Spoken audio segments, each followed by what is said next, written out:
And so actually very quickly, once you get out of very simple, A to B to C, it becomes quite difficult. And that's where you will need mathematicians. So it gets you a bit further down the road, but actually you'll hit those blockers just as quick.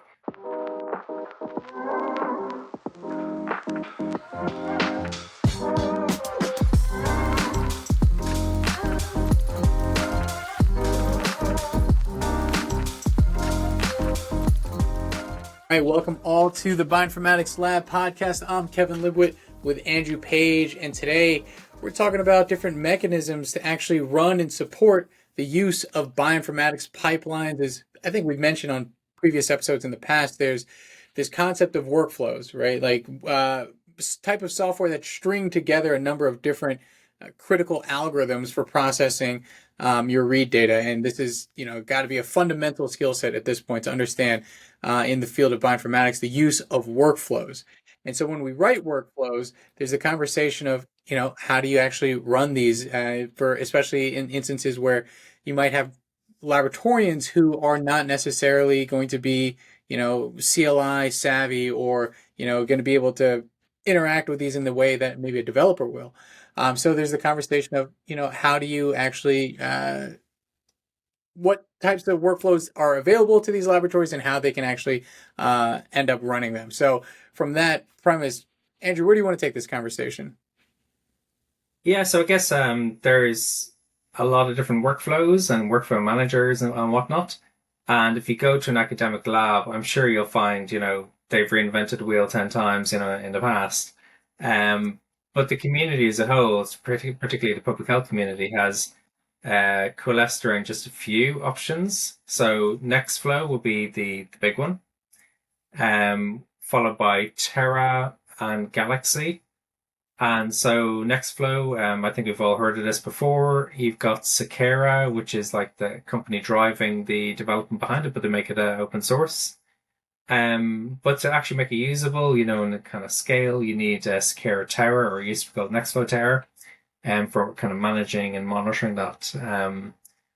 That can cost quite a lot of money, so it's hundreds of thousands of US dollars. And disclaimer here, we are a partner with Sakera, so if you want to buy it, come talk to us. But anyway, it's an expensive option. Then there's Terra, which is run by the Broad Institute, where the development is done by Broad. And then pipelines are developed by, a variety of different people and made open source on Dockstore. And then you've Galaxy, which is, I guess, the oldest one of the bunch, which has been around for a long time, Galaxy Project. And I did a lot of that in my previous group at Quadrum. We had a Galaxy server set up and worked really, really well. Uh, it's like out of the 90s, but it's got kind of a graphical interface and it allows people, particularly wet lab people, to actually go and drag and drop and do some mathematics very quickly.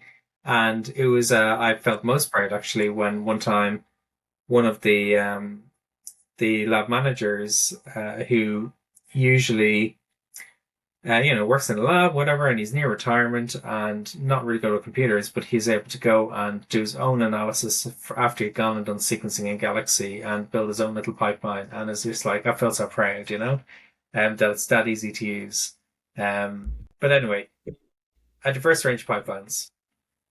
Yeah, I think that's a pretty great overview. And when we're looking at pipelines, I think the categories that you kind of hit on is like the workflow or language itself, the manager that actually coordinates the running of that workflow, and then another layer that you just really harked on there is a graphic user interface for laboratories that can do maybe point and click bioinformatics. And I think you mentioned Nextflow being probably the most popular in our field across bioinformatics, Terra, which uses the Whittle programming language, and then Galaxy, which is their own kind of Galaxy workflow. What do they call it? Is it it's not Galaxy pipelines when you're actually writing a pipeline.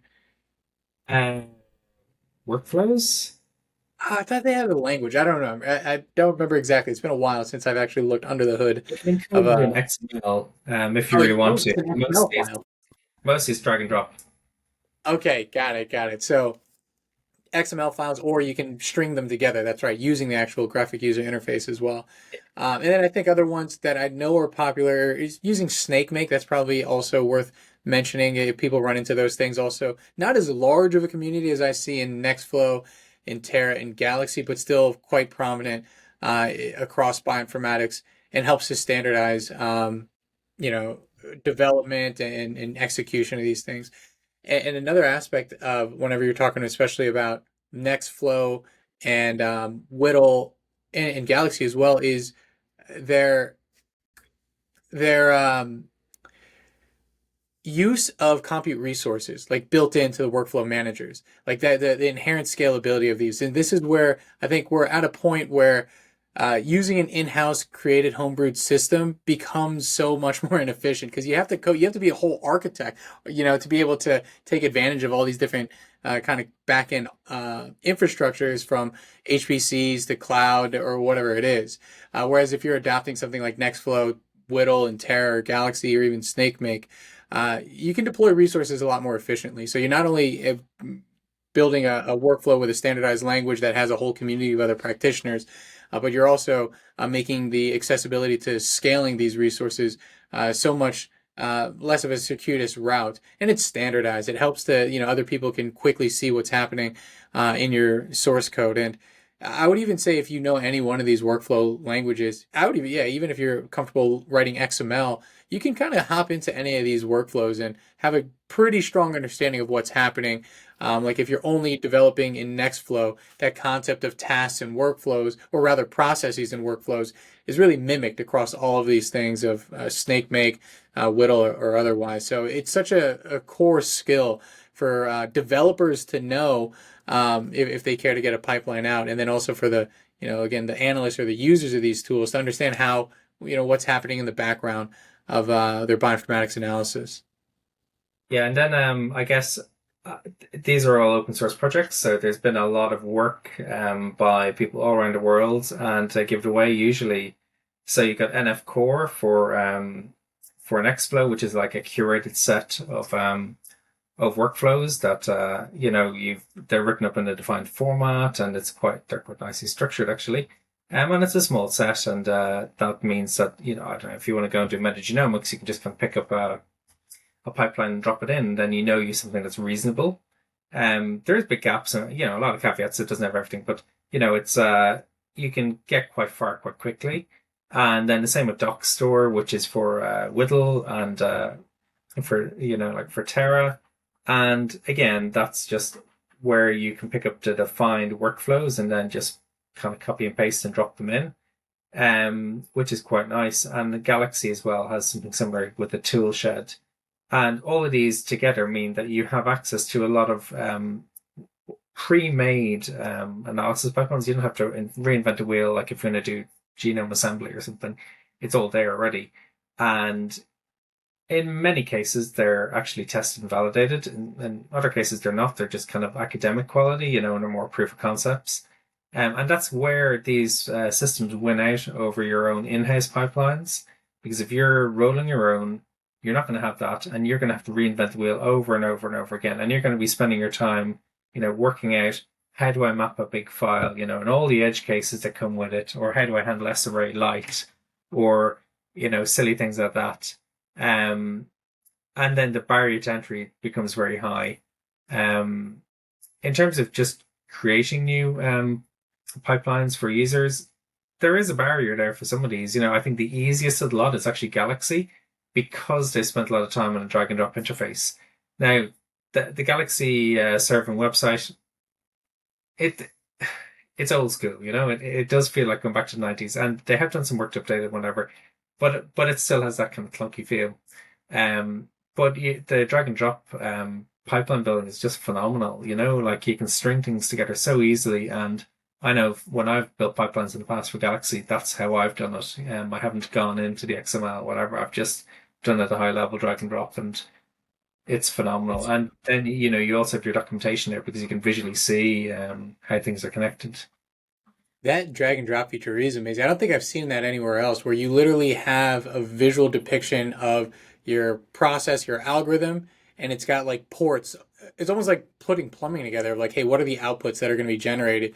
And then so long as it's a matched file format, say like process A takes in a fast Q and outputs a fast A, now you have this port that's a FASTA file, and you just drag it and drop it to the next process. That so long as it could take in a FASTA, that's the level of compatibility it needs in terms of the graphic user interface.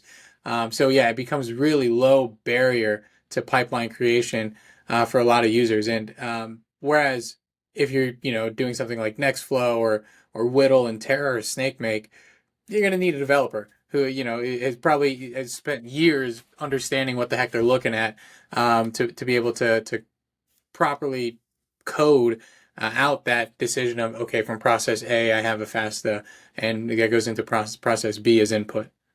I guess with Galaxy, if they're simple pipelines, that's easy. Mm. But as soon as you get outside the simple, then it becomes very hard.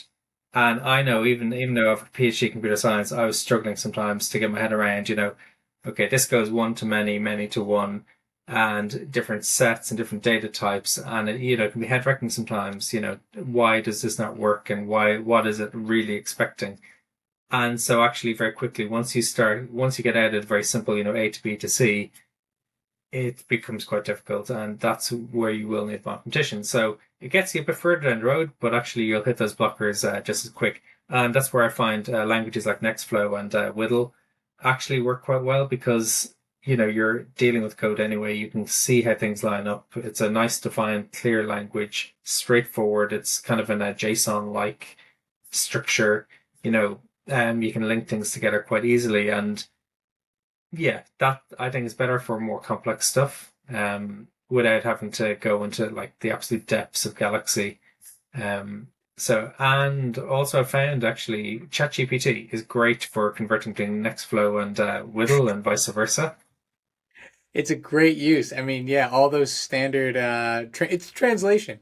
Really, just hey, take this Nextflow pipeline, put it into Whittle format, make it into Next or SnakeMake or the rest. And we keep harking on this as kind of like the don't do this, but this is why writing your own in-house approach to pipeline management, it becomes all that much more difficult because you can imagine somebody coming into your lab or wanting to collaborate, they're going to have to literally learn a whole new language to be able to contribute. And it's not sustainable for the long term. And so if you find yourself you're stringing together software in a really novel way, and you're butting your head against these kinds of challenges, there are so many options available for you. And there's huge breadths of community. And if you're and for a lot of laboratories, they really want to do similar types of analysis, but the data set is novel, and that's the investigation. In those instances, you should be really using these best practices, and it's likely that you won't even have to write a workflow itself. It's probably already out there. So for the laboratories that are, of course, you need people continuously butting up against the edge and doing novel things, but for the vast majority of laboratories that are generating data and want to just glean those insights that are relevant, it's unlikely. You're going to need to have your own workflow system, pipeline system. And I say that as somebody, I used make files in the past. I've used Python in the past to try to encode my own logic to these pipelines. But then once I found these, out of the box solutions, I never really turned back. Yeah. One important difference actually between some of these systems that will probably dictate which one you choose is the model they use for data. So some use like Nextflow and Galaxy use an analysis centric model. So it doesn't matter what data you upload, that's just a thing. And then you do lots of analysis on it. And then linking, all the analysis you do back to one sample is actually not the easiest to get that world view. Terra does it differently. It's kind of got a sample centric model. So it's the sample has analysis performed on it. And so it's a different way of looking at it. And sometimes those things don't necessarily line up depending on what you want to do. In public health, often what we want, like often what people are familiar with are line lists. So basically an Excel spreadsheet.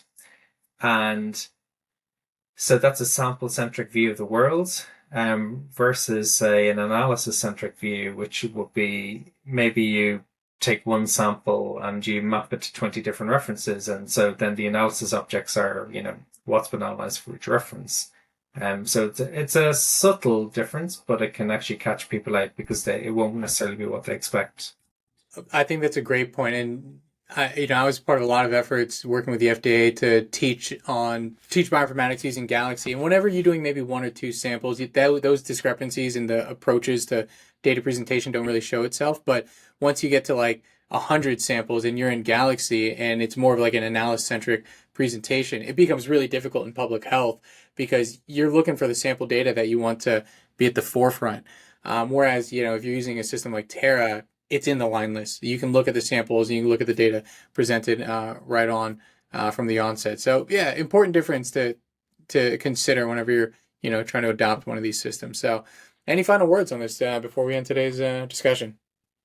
I guess just some final things would be the administrative overhead can be different for different Mm. systems. So, like with Galaxy, you usually have to run your own and hire your own administrator just to run the Galaxy server. Like there's a lot of stuff just keep it ticking over. Whereas say with Terra, that's handled by Broad, and it just kind of magically works as kind of a platform as a service. And then with Nextflow, you may need someone. It depends on how you set it up. Um, but it's kind of say between those two. Then, when it comes to cloud computing, they all have different approaches to it. So Nextflow and Terra, yeah, it's plug and play. It is so simple, and they're built for cloud, cloud first kind of approach. And they understand objects, they understand, the complexities of the cloud. Galaxy has kind of been added as a post hoc, because the cloud didn't exist when Galaxy was first invented. And so it's kind of been added on the top. And you can, when something's been just kind of bolted on, you can kind of see it's a little bit clunkier, unfortunately. And so it's not as smooth. So, you have to think about, are you running on-prem or are you running cloud? And that may influence your decisions. Then there's data management, and line lists. That's kind of something that we need a lot of in public health.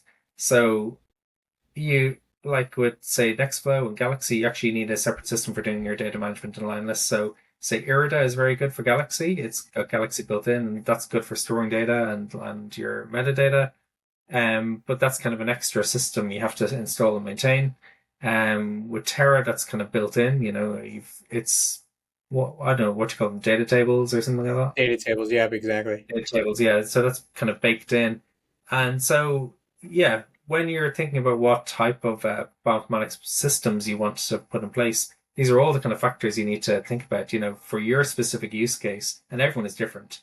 You have to consider like about 20 different variables because if you pick something just because everyone else is doing it, it doesn't necessarily mean it's going to actually work for what your lab is doing. Absolutely. I think that's a good place for us to end. And we'll try to include in the show notes all links to these different topics because this should be really more of a jumping off point to learn more about these different nuances so that laboratories can make the best decision for them in terms of what kind of pipelines they want to write and how they want to run them and support them and scale with them long term. So, with that, we'll see everyone in the next one.